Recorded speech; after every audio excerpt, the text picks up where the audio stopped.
पिला माने समस्त को मोर ए चैनल को स्वागत करुछि। आज वीडियो रे अष्टम श्रेणी नुआ साहित्य बहिर पाठ 1 आस उत्कलिय जार कवि होचंती जातीय कवि वीर किशोर दास।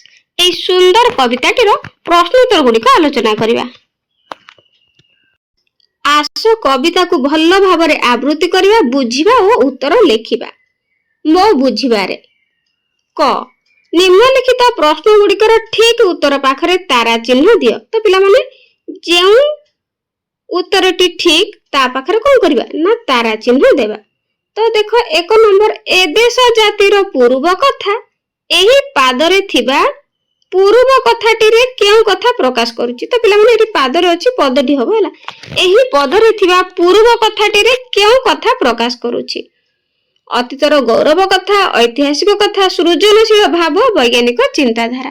तो एथिरे ठीक उत्तरटी पिला माने अतीतर गौरव कथा, अतीतर गौरव कथा ए बेले भाबरे स्टार चिन्ह देबो हला। तापर 2 नंबर कवितार विषय वस्तु निम्नलिखित केउ प्रसंग उपरे आधारित होईछि। देशर प्रगति, देशर अर्थनीति, देशर अभिला कहानी, देश पई उत्सर्गीकृत भावना। तो ठीक उत्तर देशर अलिभा कहानी। तो एठी कोन करबो ना स्टार चिन्ह देबो। आगो को बढ़िबा। 3 नंबर से पुओ महिमा हेबो की कली। एही पादरे से शब्द काहा पई व्यवहृत होईछि पिला माने? बक्सी जगबंधु को पई ना धर्मपद पई ना गोपबंधु पई ना बाजीराउत पई। तो एहार सठिक उत्तर पिला माने हे जिवो गोपबंधु को पाई हला। एटी स्टार मार्क देबो। तापर देखो स्टार चिन्ह देबो। तापर 4 नंबर मुकति पथर सैनिक बोली कविता रे काहा को कहा जाईछि? चंदन हजूरी, गोपबंधु, धर्म, बाजीराउत। तो एठारे बाजीराउत को कहा जाईछि। एटी स्टार चिन्ह देबो। तापर ख तुमरो सांग माने भिन्न भिन्न उत्तर बाछि थाई पारंती। तुमे एही उत्तर गुडी को काहे की बाछिलो ताहा तुम सांग मानक सहित आलोचना करे। तो प्रश्न उत्तर करि के आनला परे निज निज मध्य रे आलोचना करिवो। बुझ पालो। तापर मिली मिसी जोड़ीबा। कविता रे मनोनीत किछि धाड़ी बा पद क स्तंभ रे दिया जाईछि। सेही पद गुडी कर अर्थ बा प्रसंग ख स्तंभ रे दिया जाईछि। क स्तंभ सहित ख स्तंभ रो उपयुक्त अर्थ रेखा चिन्ह द्वारा जोड़ीबा। तो देखो क स्तंभ सहित ख स्तंभ को हमें जोड़ीबा। तो देखो 1 नंबर रे अछि कोन ना बक्सी जगबंधु चंदन हजूरी गलेनी उभेई अमर पथे। तो पिला माने एठी कोन हे जो आंसर तार 1 नंबर रो। तो एठी जिवो एटा लास्टटा 4 जे कि बक्सी जगबंधु चंदन हजूरी स्वाधीनता संग्राम करी अमर होइछंती। तापर नंबर 2 रे अछि देखो तोसाली प्रांतरे दिने बहिथिला समरे वीरर रकत नई। तोसाली प्रांतरे। तो ए 2 रो 2 सहित देखो तोसाली प्रांतरे रकत नदी प्रवाहित होइथिला। तापर नंबर 3 दरिद्र जनर बंधु गोपबंधु सेपु महिमा हेबो की कली। तो 3 नंबर पिला माने हबो 8 पय देखो 1 दरिद्र जनर बंधु गोपबंधु को महिमा काहारी साथरे कली हेबो नाही। तापर नंबर 4 बाजी राउतर ना लुचि नाही मुकत पथर सैनिक सेही। तो एठी पिला माने 4टा 3 सहित जोग करिवो। मुक्ति पथर सैनिक बाजी राउतर ना एबे भी लुचि जाई नाही। तो एभली भाबरे एहार आंसर गुडी को देबो।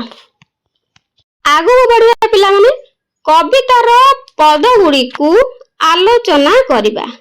निम्न रे कवितार किछि पद दिया जायछि।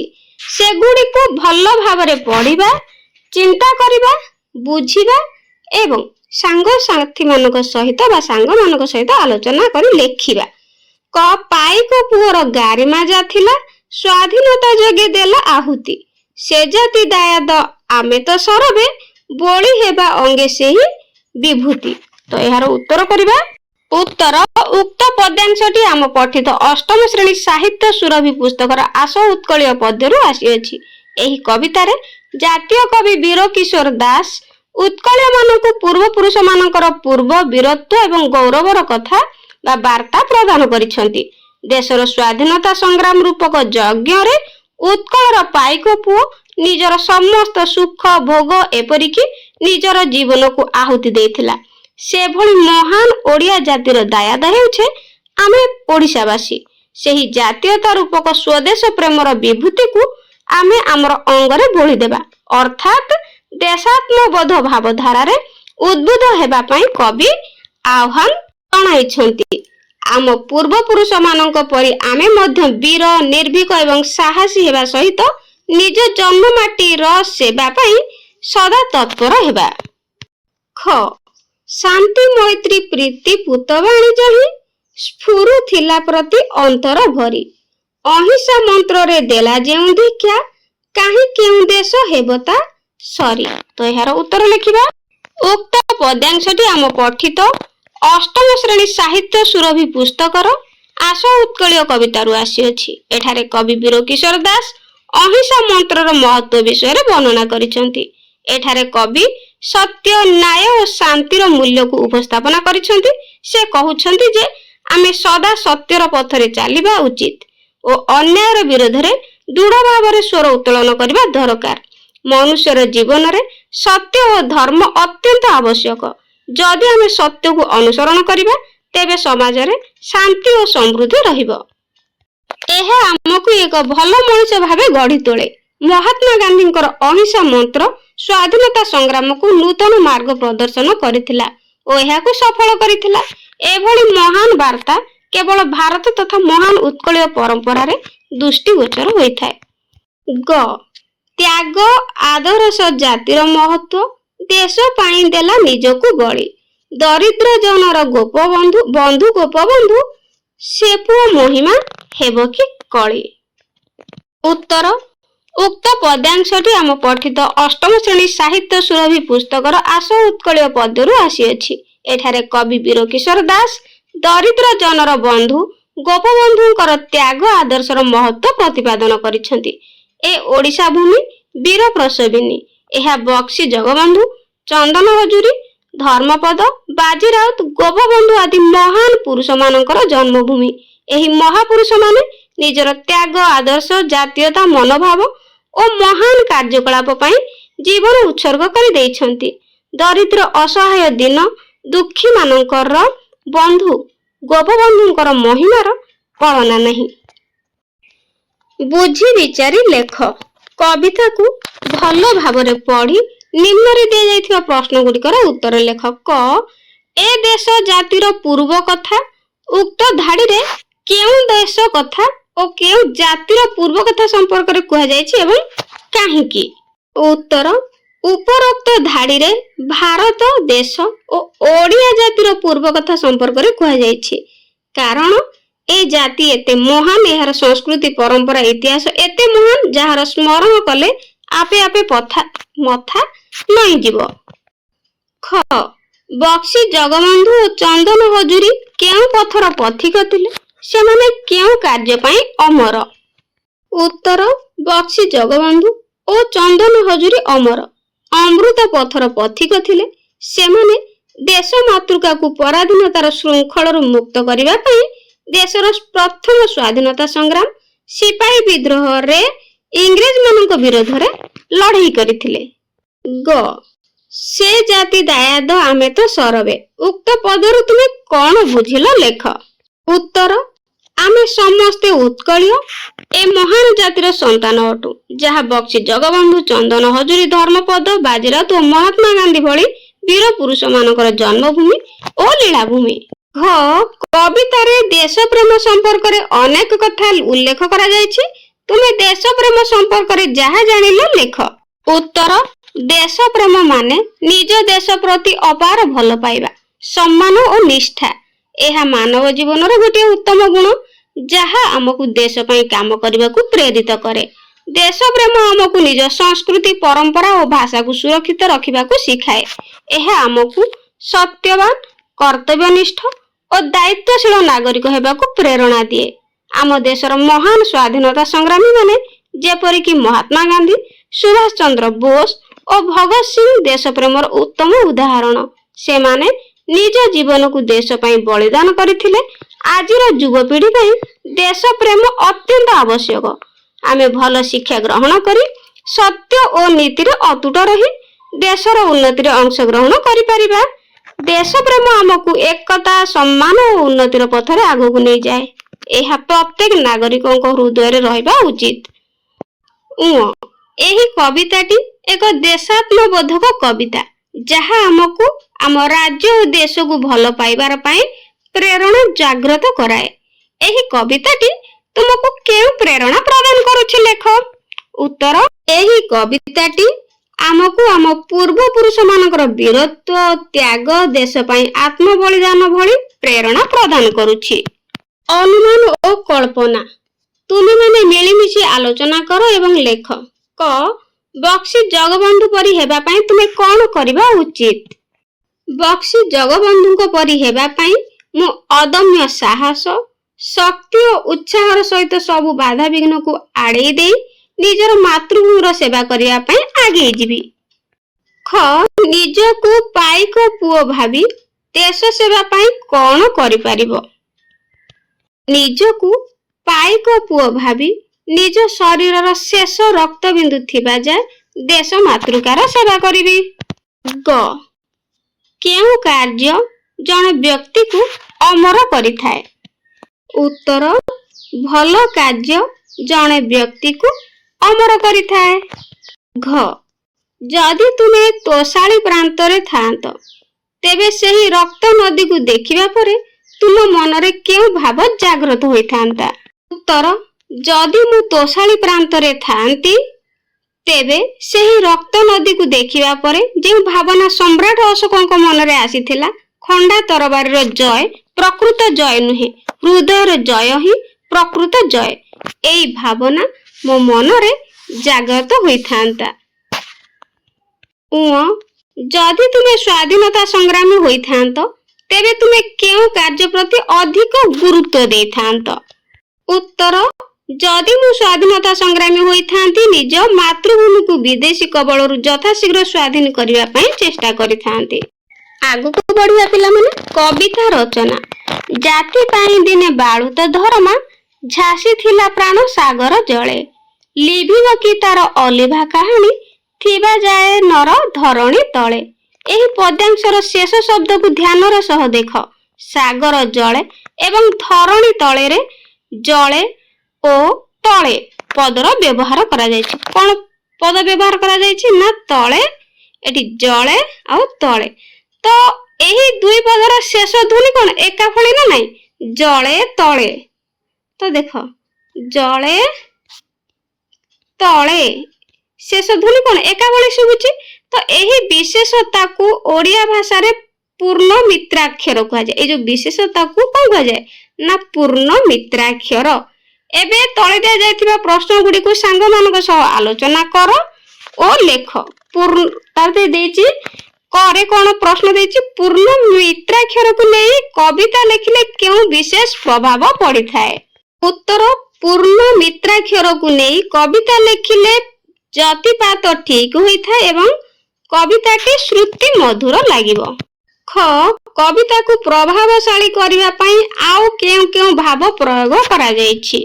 ଉତ୍ତର ଲେଖିବା ପିଲାମାନେ। କବିତାକୁ ପ୍ରଭାବଶାଳୀ କରିବା ପାଇଁ କବିତାରେ ପ୍ରତ୍ୟେକ ପଦର ପ୍ରଥମ ଓ ତୃତୀୟ ଧାଡିର ଅକ୍ଷର ସଂଖ୍ୟା 12 ଅଟେ ଏବଂ ଦ୍ୱିତୀୟ ଓ ଚତୁର୍ଥ ଧାଡିର ଅକ୍ଷର ସଂଖ୍ୟା 11 ଅଟେ। ତୁମର କବିତା।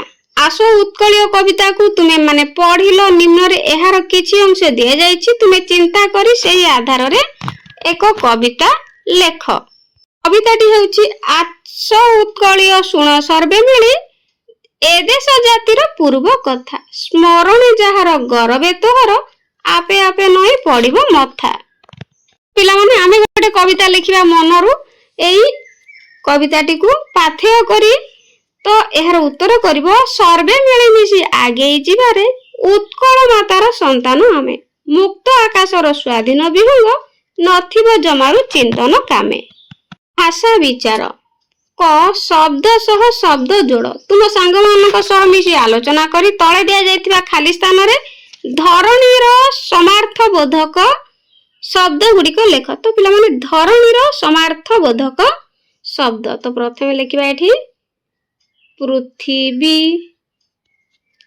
तापर लिखिया पिला माने कोन पृथ्वी पर एठी धरणी रो मध्य लिखि परिबा धरा हैला। तापर पिला माने कोन लिखि परिबा ना धरित्री, एठी लिखि परिबो धरित्री हैला। तापर आउ कोन लिखि परिबो पिला माने आउ लिखि परिबो कोन ना एठी मही मध्य लिखि परिबो कोन मही। आउ कोन लिखि परिबो आउ वसुंधरा मध्य लिखि परिबा कोन वसुंधरा।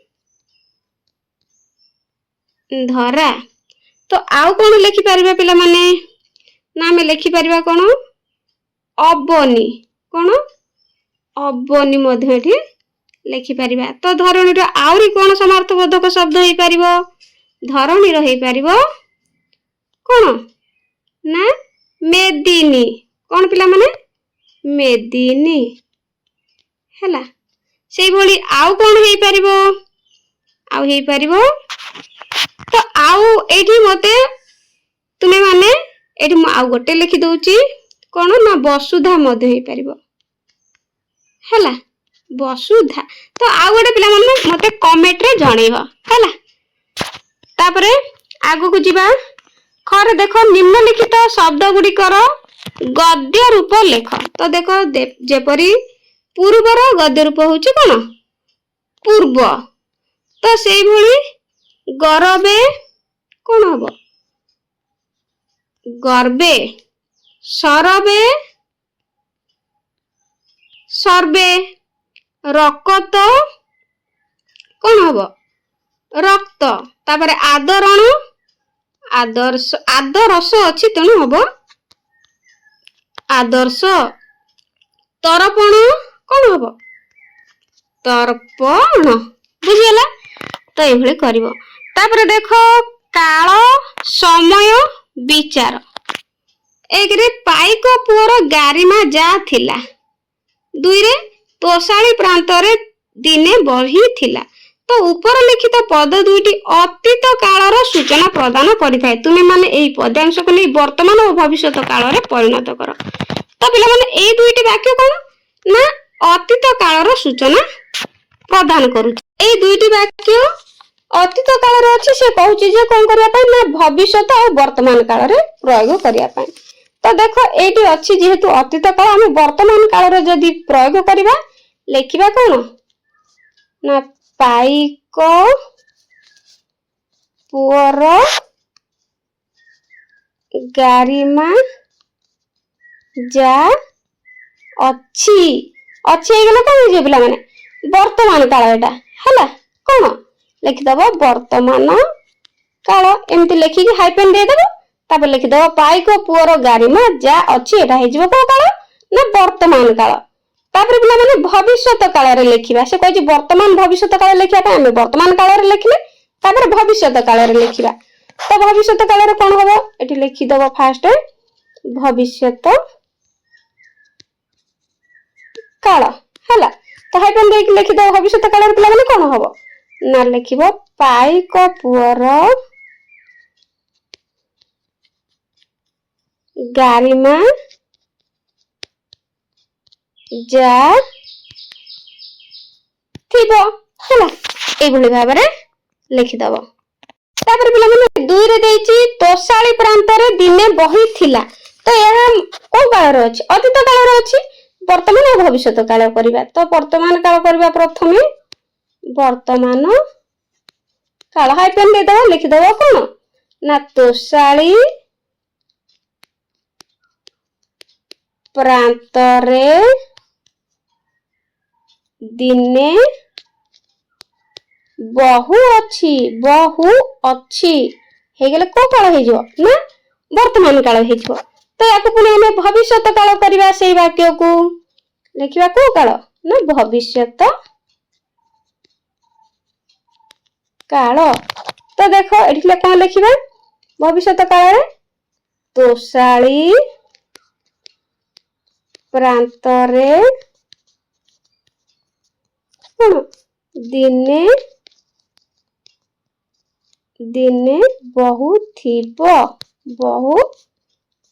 ହେଲା ହେଇଗଲା କଣ ହେଇଯିବ ନା ଭବିଷ୍ୟତ କାଳ ହେଇଯିବ। ବୁଝିପାରିଲ ତ ପ୍ରଶ୍ନ ଉତ୍ତର ଗୁଡ଼ିକ ଭଲ ଭାବରେ ବୁଝିପାରିଲ କି ନାହିଁ ମତେ କମେଣ୍ଟରେ ନିଶ୍ଚିତ ଜଣେଇବ ହେଲା। ତାପରେ ପିଲାମାନେ ଆଗକୁ ଯିବା। ଘରେ ସମାନ ଅର୍ଥ ବୁଝାଉଥିବା ଶବ୍ଦ ପ୍ରତିଶବ୍ଦ। ତ ସମାନ ଅର୍ଥ ବୁଝାଉଥିବା ଶବ୍ଦକୁ ପ୍ରତିଶବ୍ଦ କୁହାଯାଏ। କବିତାର କିଛି ଶବ୍ଦ ନିମ୍ନରେ ଦିଆଯାଇଛି ତା ତଳକୁ ଦିଆଯାଇଥିବା ସମାନ ଅର୍ଥ ବୁଝାଉଥିବା ଶବ୍ଦକୁ ଖୋଜି ଖାଲି ଘର ପୂରଣ କର। ଦେଖ ପୁଅ, ନଈ, ସାଗର, ସୈନିକ ଏହାର ପ୍ରତିଶବ୍ଦ ଲେଖିବା ତଳେ ଅଛି ତ ବାଛିକି ଆମେ ଲେଖିବା।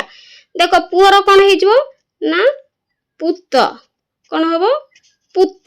ଆଉ କଣ ହେଇପାରିବ ଦେଖ ଏଠି ପୁତ୍ର ଲେଖିବ ହେଲା। ଏଠି ପୁତ୍ର ଅଛି ଆଉ କଣ ହବ ନା ସୁତ ଲେଖିପାରିବ ହେଲା। ତାପରେ ନଈ, ନଈର ପିଲାମାନେ କଣ ହବ ନା ତଟିନୀ,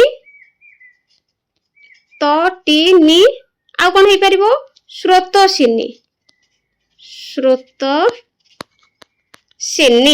ତାପରେ ସାଗର, ସାଗରର ପିଲାମାନେ କଣ ହେଇପାରିବ ନା ସିନ୍ଧୁ, ଆଉ ଗୋଟେ ହେଇପାରିବ କଣ ପାରାବର। ତ ଆଉ ଗୋଟେ କଣ ପିଲାମାନେ ସୈନିକ, ସୈନିକର କଣ ହେଇପାରିବ ସିପାହୀ ଆଉ ଯବାନ ହେଲା। এইଭଳି ଭାବରେ ପିଲାମାନେ ପ୍ରଶ୍ନ ଉତ୍ତର ଗୁଡ଼ିକ ଆଲୋଚନା କରିବ, ନିଜ ଖାତାରେ କରିବ। ତ ଭିଡ଼ିଓଟି କେମିତି ଲାଗିଲା କମେଣ୍ଟରେ ନିଶ୍ଚିତ ଜଣେଇବ। ଏହାପରେ ତୁମମାନଙ୍କୁ କେଉଁ ବିଷୟର ଯେମିତିକି ଇଂଲିଶ ହଉ, ମ୍ୟାଥ ହଉ, ସାଇନ୍ସ ହଉ କିମ୍ବା ସାହିତ୍ୟ ହଉ ତ କେଉଁ ବିଷୟର ତୁମମାନଙ୍କୁ କେଉଁ ଚାପ୍ଟର ଦରକାର ପ୍ରଶ୍ନ ଉତ୍ତର ମୋତେ କମେଣ୍ଟରେ ନିଶ୍ଚିତ ଜଣେଇବ। ଆଉ ମୋ ଚ୍ୟାନେଲକୁ ଲାଇକ୍, ସେୟାର ଆଉ ସବସ୍କ୍ରାଇବ କରିବା ପାଇଁ ଜମାରୁ ଭୁଲିବନି। ଆଜି ପାଇଁ ରହୁଛି ଥ୍ୟାଙ୍କ ୟୁ।